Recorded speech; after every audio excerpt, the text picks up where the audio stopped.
Assalamualaikum warahmatullahi wabarakatuh. Halo Sobat Pengabdian. Kenalin, nama aku Vina Ilhami Salsabila dari Fakultas Kesehatan Masyarakat. Angkatannya ini 2019 ya, udah mau lulus. Oke. Hari ini saya ditemani salah satu narasumber yang luar biasa. Luar biasa banget nih. Yang akan mengupas tuntas, asik mengupas tuntas. Kita lebih ke sharing biasa ya, sharing santai tentang KKN anak bangsa, mulai dari terbentuknya dan sampai hingga hari ini. Oke, mungkin kita bisa kenalan dulu nih dengan Kak atau Mbak ini, atau Nona, atau Nim gitu. Karena orang Jawa bukan bermaksud rasis ya. Oke. Just call me Mbak Ella aja. Ya, Mbak Ella. Oke. Ya. Boleh perkenalan diri dulu Mbak Ella. Oke. Halo teman-teman semuanya. Mungkin sudah apa ya istilahnya, bagi saya pribadi untuk di lingkungan Universitas Ahmad Dahlan mengenalkan diri sebagai beberapa identitas, tapi kali ini saya mengenalkan diri sebagai perwakilan dan waktu itu sebagai ketua divisi KKN Anak Bangsa yang pertama di tahun 2016 berangkatnya, dan juga saat ini mewadahi forum kekeluargaan dari alumni KKN Anak Bangsa yang disebut sebagai Anak Bangsa Mengabdi dan menjabat sebagai direktur. Oh, jadi ini direkturnya KKN Anak Bangsa gitu ya, yang sekarang disebutnya secara besarnya itu Anak Bangsa Mengabdi gitu. Karena direkturnya yang pertama kali juga ya Mbak? Ya. Yang pertama kali banget tiba-tiba ada KKN Anak Bangsa nih di OAD. Ini karena beliau ini, karena Mbak Ella gitu. Itu nggak personal loh. Oh, nggak personal. Kalau istilahnya semangatnya teman-teman bersama terus kemudian terakomodasi karena komunikasi yang asertif atau komunikasi yang dibicarakan gitu, bahwa kita ingin apa sebagai kader, lalu apa seperti gayung bersambut gitu ya dari pihak universitas, yaitu LPPM, memberikan wadah kepada kita untuk mencoba eksperimen itulah yang sekarang wow luar biasa sudah sampai akan coming soon ya. Iya, coming soon. Saya merasa udah merasa yang paling ini ya, yang paling pertama, maksudnya paling pertama ngadain paling ada. Oke, nah waktu itu tuh kenapa sih Mbak Ella dan teman-teman ya berarti kenapa kok mencetuskan adanya perlu nih namanya KKN Anak Bangsa nih? Kenapa tuh? Sejarahnya ini lebih ke kita belajar sejarahnya dulu ya, sejarahnya KKN Anak Bangsa dulu.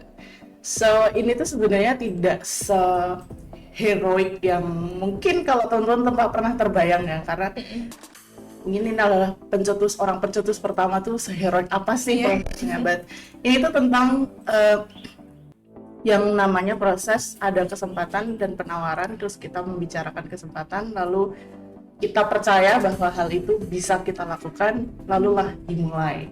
Kita nggak sampai kebayang kok sampai kan ada bangsa 10 dan sebagainya, cuman lakuin aja waktu itu sesuai dengan ekspektasi kita gitu sebagai mahasiswa yang penuh dengan idealisme. Tapi secara sejarah singkatnya tuh sebenarnya sudah tertulis di buku catatan anak bangsa, dan juga sudah ada di website juga. Tapi nggak apa-apa cerita sedikit, dan anyway ongoing ya ada catatan anak bangsa 2. So stay tune nanti buku-buku itu untuk cerita dari pedalaman atau 3T ya. Which is interesting. Nah, zaman itu seperti biasalah mahasiswa semester 6 yang akan dan harus melakukan KKN, yang mana KKN yang terlihat dan kita rasakan di sebagai masyarakat juga sebelumnya kan tahu bahwa KKN itu ada mahasiswa datang ke kampung, suatu kampung entah di mana itu, lalu kemudian berkolaborasi program kerja dengan masyarakat desa atau masyarakat di desa tersebut gitu, organisasinya atau masyarakatnya gitu maksud saya. Nah kemudian tumbuhlah sebuah pertanyaan kritis ya sebenarnya, gimana sih kita untuk bisa menjadikan yang memang kewajiban akademisi kan salah satunya adalah pengabdian ya, menjadikan pengabdian ini menjadi gerakan yang keberlanjutannya itu bisa baik gitu, baik untuk siapapun tentu saja, terutama untuk mahasiswa itu sendiri. Dan dari keinginan yang sangat, menurut saya apa ya, katakanlah berapi-api dari seorang mahasiswa yang sangat egois, pengen experience yang sangat luar biasa sebelum dia lulus gitu. Lalu beberapa kali kami berdiskusi gitu, ya di warung kopi biasa, kira-kira bisa nggak ya KKN yang kita tuh bikin sendiri timnya, terus kemudian milih sendiri daerahnya, kita siapkan sendiri, dan bukan di daerah yang biasa gitu, tapi di daerah yang terpencil, yang ada istilahnya di Indonesia kan disebut dengan 3T ya. Dan kemudian itu terus beberapa kali nggak terlalu masif, cuman sering aja dibicarakan, yang mana saya juga termasuk orang yang sering membicarakan itu, pertanyakan. Dan suatu hari hal itu cocok aja dengan salah satu agenda LPPM waktu itu, mengumpulkan beberapa ketua komisariat IMM. Kebetulan yang diundang adalah IMM, karena kan kita di kampus Muhammadiyah, lalu kemudian ada organisasi otonom, salah satunya IMM, dan ketua-ketua komisariat diundang. Saya kebetulan juga ketua komisariat di Fakultas Sastra Budaya Komunikasi. Lalu kemudian cerita banyak panjang lebar tentang potensi kolaborasi, potensi pengabdian dengan mahasiswa, dosen, dan sebagainya, khususnya pejabat LPPM ya waktu itu ya. Lalu kemudian timbullah satu pertanyaan yang menurut saya ini pertanyaan yang dibutuhkan oleh anak muda dari kepala LPPM waktu itu. Kepala LPPM-nya adalah Pak Jab Rohim, one of the very famous in UAD di Muhammadiyah, dan beliau adalah seorang senior yang luar biasa idenya. Pertanyaannya simple kayak gini, Vina. Bisa nggak anak-anak IMM bikin KKN sendiri? Cocok nggak sih? Iya. Sama keinginan kita. Terus kemudian ada pertanyaan demikian, lalu kemudian ini dia gitu ya. Aha, gitu. Aha moment. Dan aha moment itu langsung kita jawab di tempat, bisa. Oh my god, belum apa-apa karena udah ada obrolan, tapi terus bisa gitu. Sebagai mahasiswa semester 6, lalu kita ngobrol-ngobrol antara ketum-ketum komisariat, ketua umum komisariat, terus kemudian siapa nih yang mau ikut dulu gitu, yang mau KKN siapa yang siap, terus kita list namanya, lalu ajukan nama, lalu kita diminta untuk memilih 2 tempat waktu itu, dan kemudian pilihlah satu tempat, karena kesiapan kita itu juga tidak hanya tentang kesiapan siapa orangnya, tapi juga siap untuk membayar sendiri transportasinya. Iya. Di luar dari ini ya, living cost dan sebagainya, karena living cost kan kita sudah nabung tanda kutip ya, sejak semester awal, sehingga kayak yang bersambut persiapan teknis dan sebagainya. Awalnya tentu saja namanya bukan KKN Anak Bangsa, tapi karena diskusi dengan LPPM terus mempertimbangkan keberlangsungan, kita pada akhirnya rilis dengan nama KKN Anak Bangsa 1. Dan kemudian di tahun 2000 itu, waktu itu berangkat 2016 ya, dicetuskan diskusi itu 2015 awal tahun gitulah. Terus ya udah sekarang 2023, dan insya Allah KKN Anak Bangsa 10 berangkat 2024 ya, di bulan Februari. Ya begitulah ceritanya. Nggak kerasa ya, berarti udah mulai dari diinginkannya 2015, di ACC-nya gitu ya, ibaratnya 2016. Ya, maksudnya berangkat sih. Ya, berangkatnya 2016. Sekarang udah 2023, berarti udah kurang lebih 7 tahun. 7 tahun udah mau ongoing yang KKN 9 ya berarti ya. 9 Agustus ini. Oh, 9 berarti bulan Agustus ini ya. Sama kayak periode KKN di UAD juga. Oh ya. Jadi sedikit ngebahas itu karena terspill ya. Sejak tahun 2000 berapa kemarin ya? 2022 ya. Iya, kita coba kirim KKN Anak Bangsa juga. Maksudnya mengakomodasi potensi kader nih untuk ikut KKN Anak Bangsa di bulan Agustus. Kita coba tahun lalu ada 8 peserta. kita rasa agak ternyata kurang mungkin antusiasmenya, tapi ternyata masih ada di tahun ini, sehingga nanti insya Allah berangkat. Seleksinya sih lewat KKN Anak Bangsa, tapi debut KKN-nya nanti akan di branding dengan Ahmad Dahlan Melati dari LPPM. Tapi officially secara sejarah they are part of KKN Anak Bangsa, which is fine gitu untuk hal itu. Jadi Anak Bangsa 9 bulan Agustus besok, Anak Bangsa 10 bulan Januari atau Februari gitu ya. Berarti periodenya tuh tetap ikut dari periode KKN di UAD ya? Anak Bangsa itu. Berarti setahun itu mesti 2 kali. 2 kali bisa. Kalau misalnya memang antusiasmenya besar banget, maka kita akan tetap coba membicarakan dengan APPM bahwa 2 kali KKN itu possible. Gitu. Karena ke tahun ini yang KNAB 9 itu berangkatnya 10 orang. Oh, banyak 10, ya. Jadi kan meningkat ya. Ya. Dan tadinya 8. Ya ternyata masih ada. Nanti kita coba bicarakan dengan lebih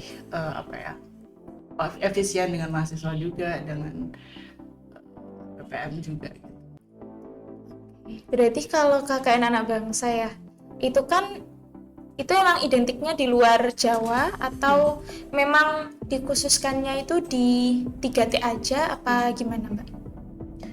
Untuk KKN Anak Bangsa itu sebenarnya mindsetnya itu ke 3T, atau misalnya orientasinya itu daerah 3T. Namun lebih spesifik lagi, so far sejarahnya kita ke luar Jawa, karena belum aja gitu ke daerah Jawa. Sebab sebenarnya 3T itu kan ada di Jawa juga, gitu. Ada di Jawa juga, dan kita belum tahu nanti ke depannya mana yang lebih membutuhkan, tergantung riset kita persiapan terkait dengan lokasinya. So, ini tidak tentang branding KKN luar Jawa atau KKN jauh yang naik pesawat. No, but it's KKN untuk 3T. Berarti emang dikhususkannya sebenarnya untuk 3T Ya, gitu. 3T. Dan kebetulan emang kebanyakan atau So far di luar Jawa gitu. Ya. Oh iya. Berarti kalau Mbak Ella sendiri waktu itu tempatnya di mana? KKN Anak Bangsa pertama itu di Sambas, Kalimantan Barat. Oh iya. Spesifiknya di Desa Sempurna. Desanya emang sempurna. Amazing.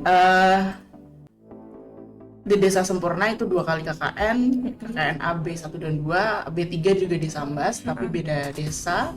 Lalu kemudian KKN AB 4 dan 5 itu ada di Sulawesi, di Gorontalo. 45 ya, terus 6 di Bima, Langgudu Bima, 7 di Buton, 8 di Bima lagi. Terus kemudian besok 9 masih di Buton, 10 ditunggu aja.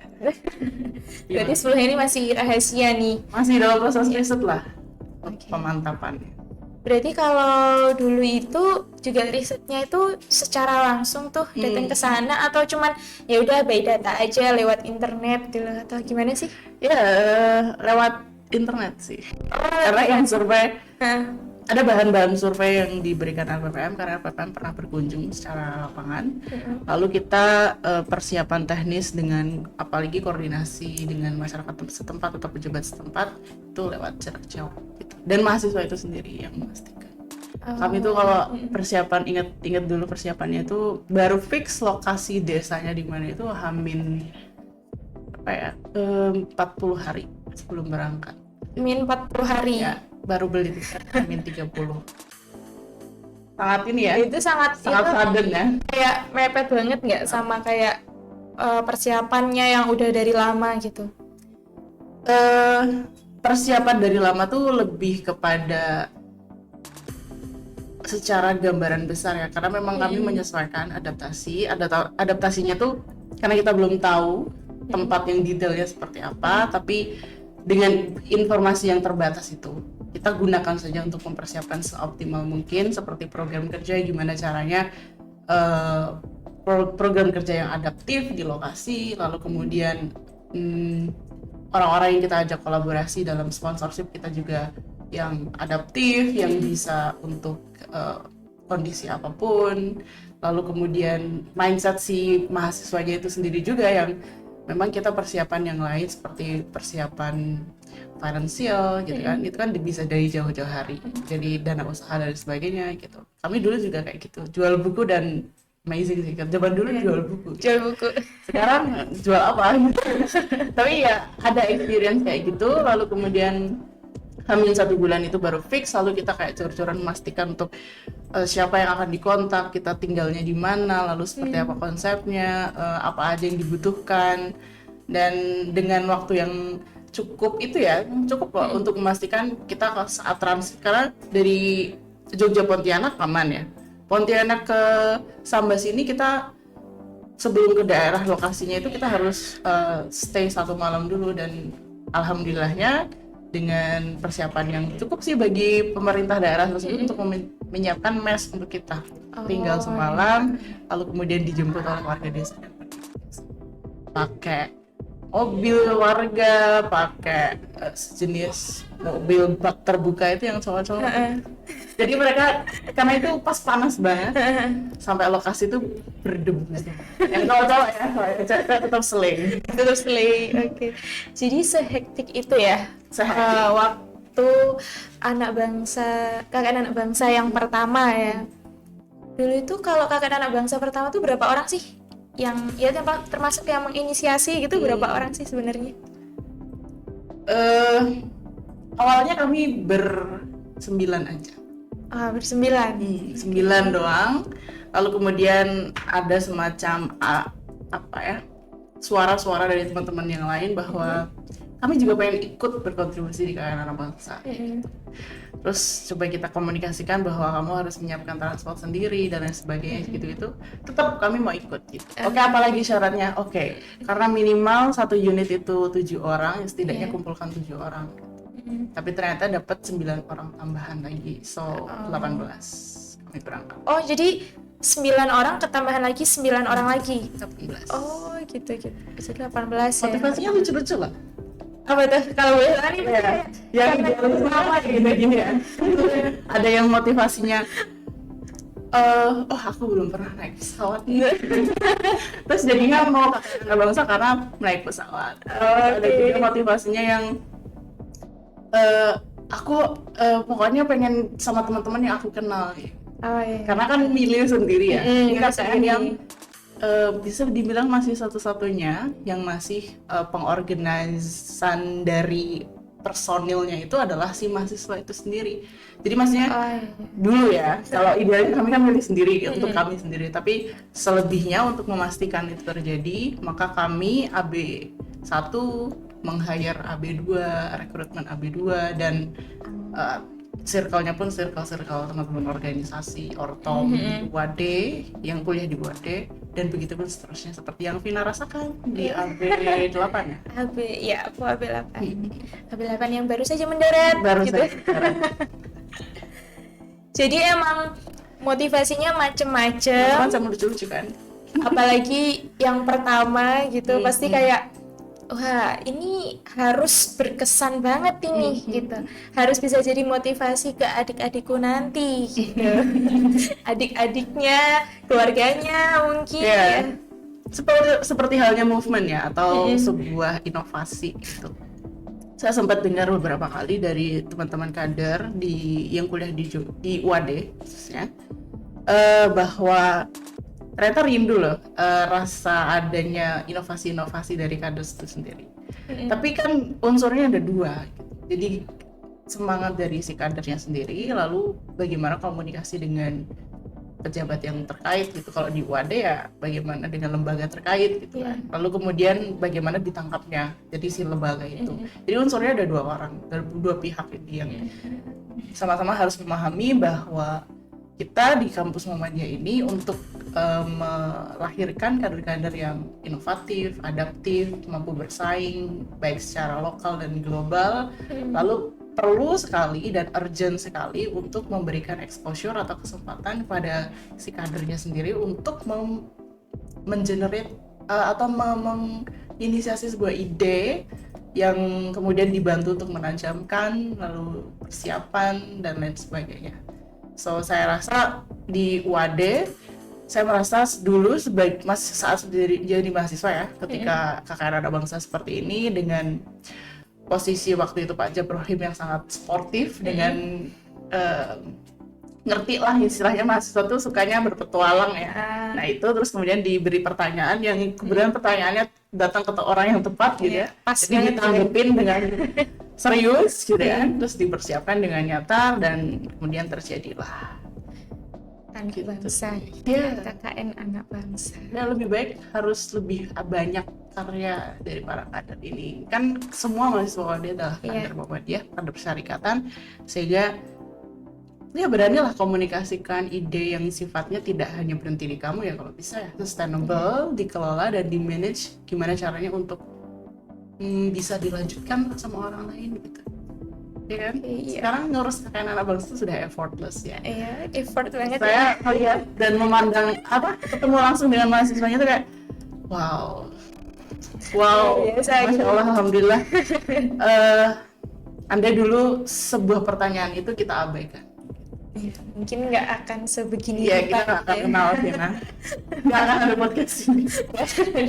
Nggak akan ada sharing sessionnya ini ya. Ya, jadi beranilah untuk ngambil kesempatan meskipun itu menakutkan. Kata motivator, kalau tidak cukup menakutkan, berarti tidak cukup worth it untuk diperjuangkan. Dan it's okay, even it doesn't kill you, it gonna make you stronger, right? Mbak Ella 2023. Itu lagu sih. Itu lagu ya. Tapi cukup memotivasi gitu ya. It doesn't kill you, makes you stronger. Tadi kan udah ada tuh sejarahnya sampai ada KKN Anak Bangsa mulai yang pertama sampai sekarang coming soon yang ke-10. Wah, nggak terasa ya Mbak udah mau ke-10 itu. Banyak banget berarti perjalanan yang sudah dilalui, perjalanan gitu. Ya, dan kagum loh. Iya. Karena kan banyak sekali suara bahwa saya kan generasi yang agak duluan gitu. Bahwa generasi yang muda-muda ini tuh sangat individualis, sangat tidak peduli dengan yang lainnya. Kan kayak gitu ya di media gitu. Iya. Dengan adanya KKN Anak Bangsa dan saya pun terekspos langsung ya dengan generasi itu. Saya jadi punya antitesisnya atau bahkan bukti bahwa no, they are not that bad. Dan mereka juga tidak se-ignorant itu atau setidak peduli itu. Enggak, kok masih banyak. Mungkin itu oknum aja. Oknum. Sebenarnya kalau kita kayak kembali lagi ya ke terbentuknya KKN Anak Bangsa gitu. Emang apa sih kalau kita lihat sampai coming soon yang ke-10 ini? Keuntungannya tuh apa sih kalau misalkan kita ikut KKN Anak Bangsa gitu? Kan kalau sekarang pasti mungkin anak zaman sekarang gitu ya. Ya, kalau mau ikut sesuatu tuh untungnya ke saya apa sih gitu? Dampaknya ke saya ke depannya tuh apa sih? Kalau cuman KKN aja ya ngapain sih harus ikut KKN Anak Bangsa? Ya. Pasti ya adalah adik-adik saya itu pasti juga ada yang seperti itu. Atau Vina sendiri ngerasa gitu? Oh enggak. Ya maksudnya betul, saya juga sepakat melakukan dan memilih pilihan sesuatu itu se-worth it mungkin memang. Itu bijak sekali dan saya juga demikian kok gitu. Kalau nggak worth it ya untuk apa? Meskipun ada beberapa uncertainty atau ketidakpastiannya saat saya milih KKN Anak Bangsa kan banyak sekali ketidakpastian. Tapi ada beberapa hal yang lebih pasti, yaitu bagaimana pembelajaran satu, dan yang kedua experience, pengalamannya. Dan yang ketiga saya bisa eksperimen atau melakukan percobaan-percobaan, menguji, menempa diri saya apakah do I have great leadership untuk mengelola saya pribadi dan teman-teman, karena sebagai ketua divisi, imagine that. Dan kemudian saya akan ketemu jelas sama satu kondisi yang tidak pernah saya miliki sebelumnya. Seperti melihat secara langsung gimana sih Indonesia di sisi lainnya. Dan yang grow adalah kita sebagai personal Lia dari KKN Anak Bangsa itu yang if I can say one of my life changer gitu ya. Salah satu momen dimana yang mengubah perspektif dalam kehidupan.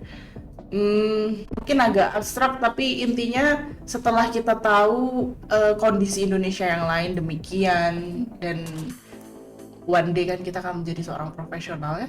Setelah lulus kuliah, lalu kemudian bekerja, lalu kemudian one day mungkin bisa menjadi pemegang wewenang lah dimanapun itu berada. Kalau tidak punya exposure ke berbagai perspektif dan situasi, maka ya kita akan hanya membuat kebijakan yang gitu-gitu aja. Maka untuk menjadi bijaksana dalam mengambil kebijakan, kita harus mengekspos dengan berbagai perspektif dan sudut pandang, kalau perlu seril mungkin kamu mengalaminya, sehingga terinternalisasi dari diri kita. Ya, keuntungan secara fundamental seperti itu. Kalau keuntungan, kalau mau disebut ya gitu, dari KKN Anak Bangsa, tentu saja kita mengenal Indonesia yang lainnya dengan keindahan dan juga, soalnya berdampingan nih, kalau di daerah 3T itu keindahan dan juga kekurangannya tentang pengembangan SDM dan juga infrastrukturnya itu kelihatan sekali, itu kita akan tahu. So it's not about the beauty of Indonesia, tapi juga it's about what we can do for Indonesia.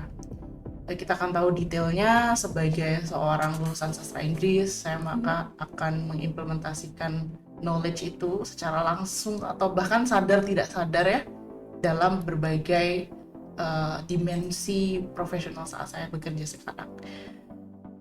Kitanya pribadi berkembang, punya banyak perspektif, lalu kemudian kita membuktikan pada diri kita sendiri bahwa kita achieve dan contribute. Nah, the sense of contribute itu adalah dimensi lain lagi dari seorang manusia. Ini menolong buat Gen Z lah. Kalau merasa sering self worth-nya itu turun atau merasa bingung, apalagi saat menghadapi quarter life crisis nanti ya gitu. Karena that's really real kayaknya sih ya, bagi semua orang mengalaminya. Itu akan bisa recall ke masa lalunya, termasuk salah satu kontribusi lewat KKN Anak Bangsa, bahwa kita sebagai pribadi sudah memulai hal yang baik, dan ini dilanjutkan loh sama adik-adik yang seterusnya. Dan saya nggak bisa memastikan, tapi rasa-rasanya melihat dari antusiasme setiap tahunnya, it never stop, right? Tidak bisa dihentikan gitu semangatnya, karena sekuat itu community-nya. Dan itu adalah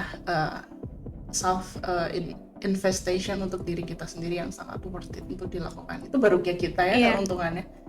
Untuk yang lainnya tentu banyak sekali. Pertama, lewat bagaimana institusi organisasi teman-teman, satu, bahwa kita melahirkan kader-kader yang luar biasa juga di IMM.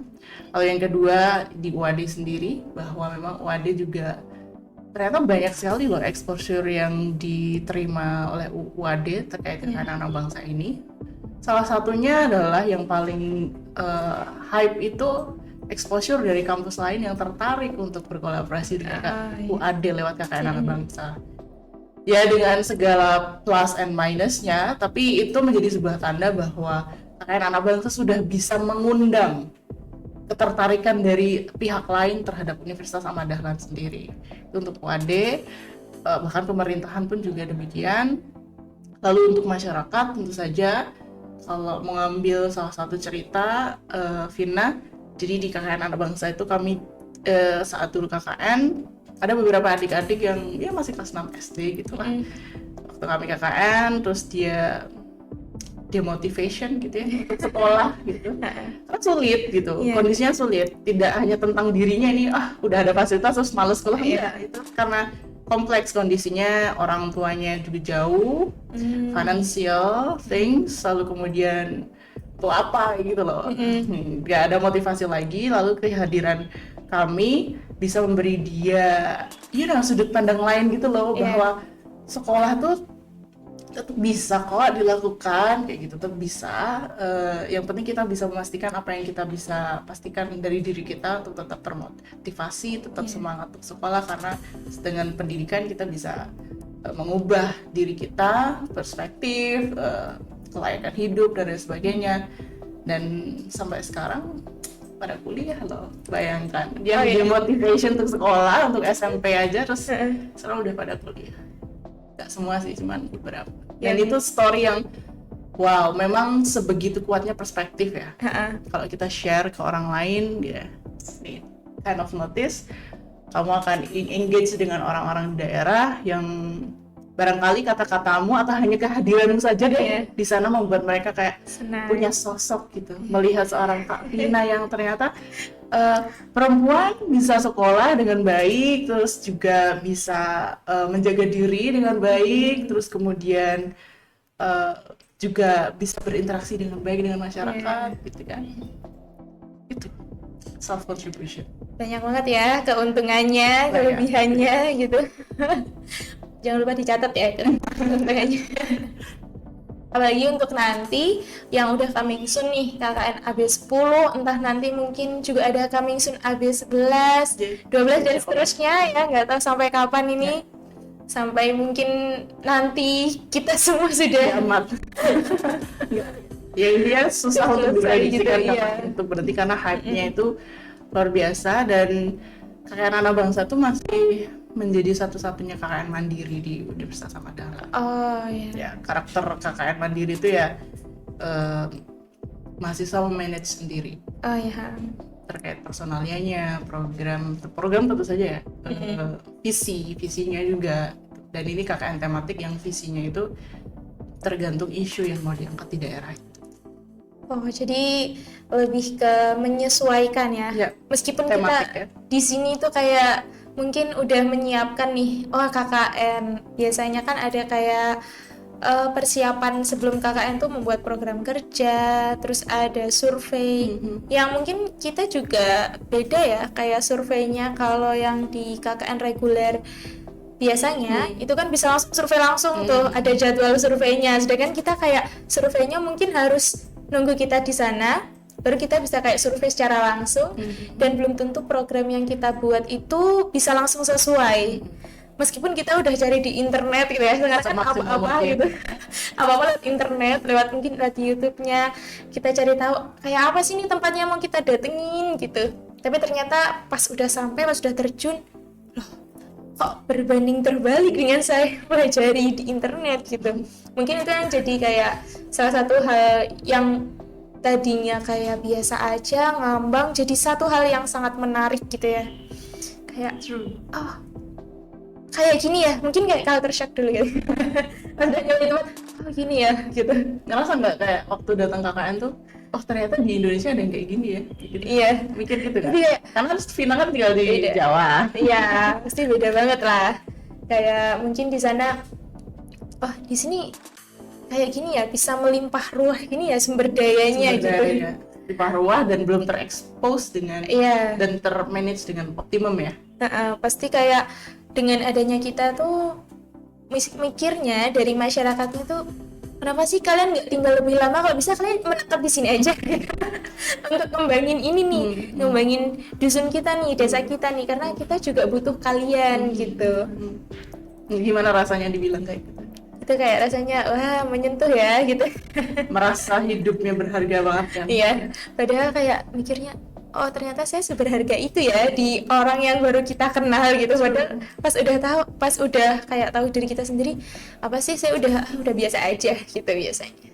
Kalau dari Mbak Ella sendiri nih, pasti kan dari sebelum adanya keuntungannya gitu, sebelum ada kelebihannya, ada nggak satu hal yang masih diingat sampai sekarang yang bikin Mbak Ella move on kali ya? Gagal move on gitu ya? Gagal move on dari mulai terbentuknya KKN Anak Bangsa sampai Mbak Ella diterjunkan sebagai KKN Anak Bangsa yang pertama. Itu apa sih yang kayak aku kayak masih terngiang-ngiang gitu meskipun udah beberapa tahun yang lalu ya. Kalau boleh cerita, dan rasanya sih saya belum banyak cerita di luar, karena hidup itu kan perlu semangat gitu ya, motivation. Kalau kata anak remaja kalau lagi jatuh cinta kan, there's butterfly in my gitu ya. Memikirkan KKN Anak Bangsa yang sekarang mulai 2019 ada Anak Bangsa Mengabdi, kita coba bikin perkumpulannya, insya Allah semoga berbadan hukum segera. Ini selalu membuat saya punya butterfly in my stomach gitu. Yeah. Sebegitu cintanya dengan visi, dan karena udah kelihatan begitu kontribusinya tuh seberapa banyak. So this is something serious yang kemudian harus ditangkap dengan sebaik-baiknya. Yang bikin gagal move on adalah itu, bahwa kontribusinya ini timeless tuh bisa terus dilakukan dimanapun, dan masih banyak wilayah di Indonesia yang perlu kita datangi, kita coba kenali gitu ya. Kenali untuk bukan hanya merasa menjadi hero, atau bukan untuk hanya kita yang bisa mengubah, enggak, tapi untuk ikut juga berkontribusi bahwa kita punya movement ini yang sustainable, yang insya Allah generasi di bawah yang penerus-penerus itu akan terus ada, terus bergabung. Lalu kemudian anak bangsa mengabdi, tugasnya, porsinya adalah untuk menata semua itu agar tidak terbang dan menguap. Karena kan teman-teman lulus, setelah merekrutkan anak bangsa yang setelahnya, lalu secara tanggung jawab tugasnya kan tinggal ketika dibutuhkan gitu ya. Maka ketika kayak anak bangsa mengabdi hadir, itu sebagai platform untuk kita berkumpul orang-orang yang idenya overload, untuk kita coba tangkap dan kemudian kita transformasikan menjadi movement yang serius. Dan anak bangsa mengabdi adalah sebuah perkumpulan di luar dari Universitas Ahmad Dahlan, which is independen dari alumni KKN Anak Bangsa.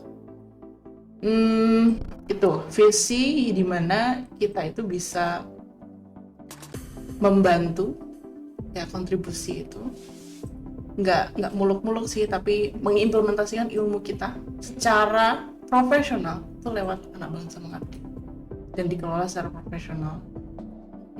Berkolaborasi juga membantu PPM UAD terkait penentuan lokasi secara voluntary, dan juga membantu untuk menjadi mentor para KKN anak bangsa yang setiap tahunnya baru secara voluntary juga. Kalau semangat kalian yang kita lihat setiap tahunnya itu yang mau move on nggak akan bisa. Jadi sulit sekali, nggak akan bisa deh kayaknya sama sekali. Karena pernah terjadi agak lumayan lama nggak terlalu mikirin KKN anak bangsa karena COVID ya. Tapi kok ada yang hilang gitu. Ada yang hilang di diskusi di anak bangsa mengabdi. So kita coba untuk optimalkan waktu itu KKN anak bangsa 6 ya, pertama kali masih takut COVID gitu. 2022 ya. 2022 Langgodo gitu. Jadi ini adalah sebuah project yang tidak hanya jadi personal, tapi sudah project community. Alhamdulillah alumni kita kalau digabung sama anak bangsa 9 yang sekarang lebih dari 160 orang. Itu banyak banget nih. Itu banyak sekali untuk orang yang terekspos pengalaman yang ke-3T satu, dan pastinya lulus sarjana. Yang ketiga adalah ini orang-orang yang semangatnya itu nggak semangat biasa gitu. Ini mah berharga sekali, 150 orang ya, ini harus dikelola dengan baik, dan anak bangsa mengabdi juga mengelola itu, mengkoneksikan antara pengabdian yang kita lakukan dengan beberapa pihak yang juga peduli dengan visi yang sama, baik dari Indonesia atau dari luar. So, mindsetnya kembali lagi locally rooted but globally contributing. Itu kayak kampus banget sih. Luar biasa berarti ya. Pengalaman yang nggak terlupakan itu pasti, mulai terbentuknya sampai sekarang udah banyak banget ini. Pokoknya udah nggak tahu, mungkin bisa mencapai 200 orang dari anak bangsa mengabdi ini ya. Terasa.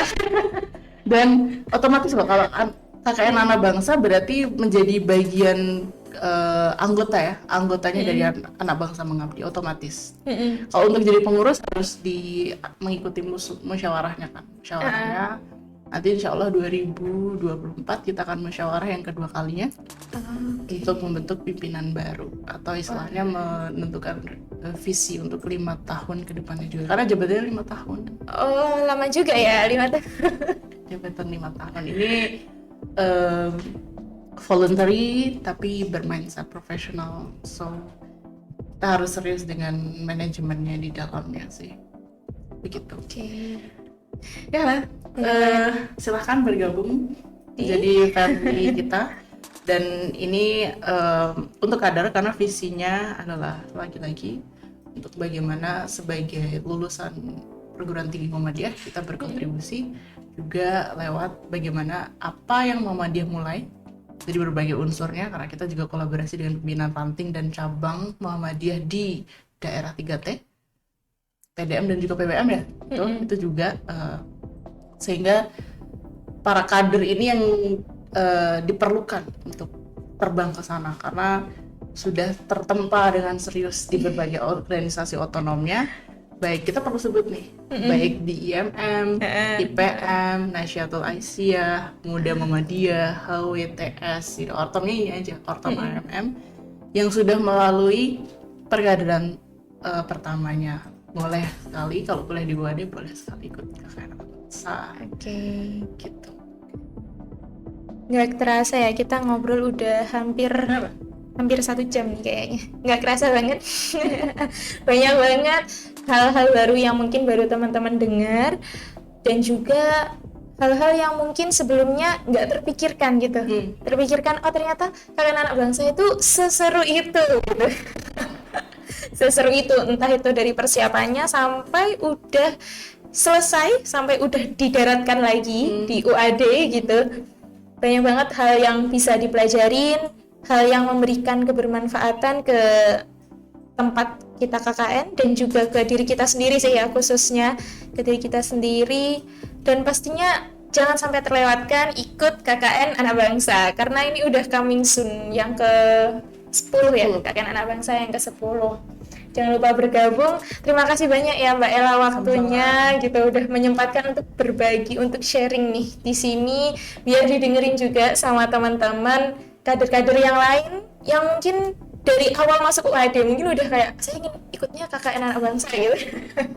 Denger dari kakaknya mungkin ya waktu dulu sebelum masuk ke UAD. Boleh banget gabung. Dan nanti tentunya untuk persyaratannya bisa dipantau terus di Instagram KKN Anak Bangsa ya, KKN Anak Bangsa UAD gitu. Jangan sampai kelewatan, karena ini hanya 1 kali gitu. Selama kuliah hanya 1 kali gitu. Kalau mau 2 kali pun kalau memang ada gitu. Tapi ini hanya 1 kali ya program KKN-nya. Mungkin nanti kita sebelum ditutup kita jargon dulu kali ya. Oke, mengabdi untuk negeri. Iya, siap mengabdi untuk negeri gitu. Semoga bermanfaat, dan kita akhiri dengan jargon dulu. KKN Anak Bangsa siap mengabdi untuk negeri. Okay. Kurang briefing gitu. Mau sekali lagi? Oke, boleh. Mau kayaknya Mbak Ella aja deh yang Oke. So get ready, Pina. Oke. KKN Anak Bangsa siap mengabdi untuk negeri. Saya akhiri. Assalamualaikum warahmatullahi wabarakatuh. Waalaikumsalam warahmatullahi wabarakatuh.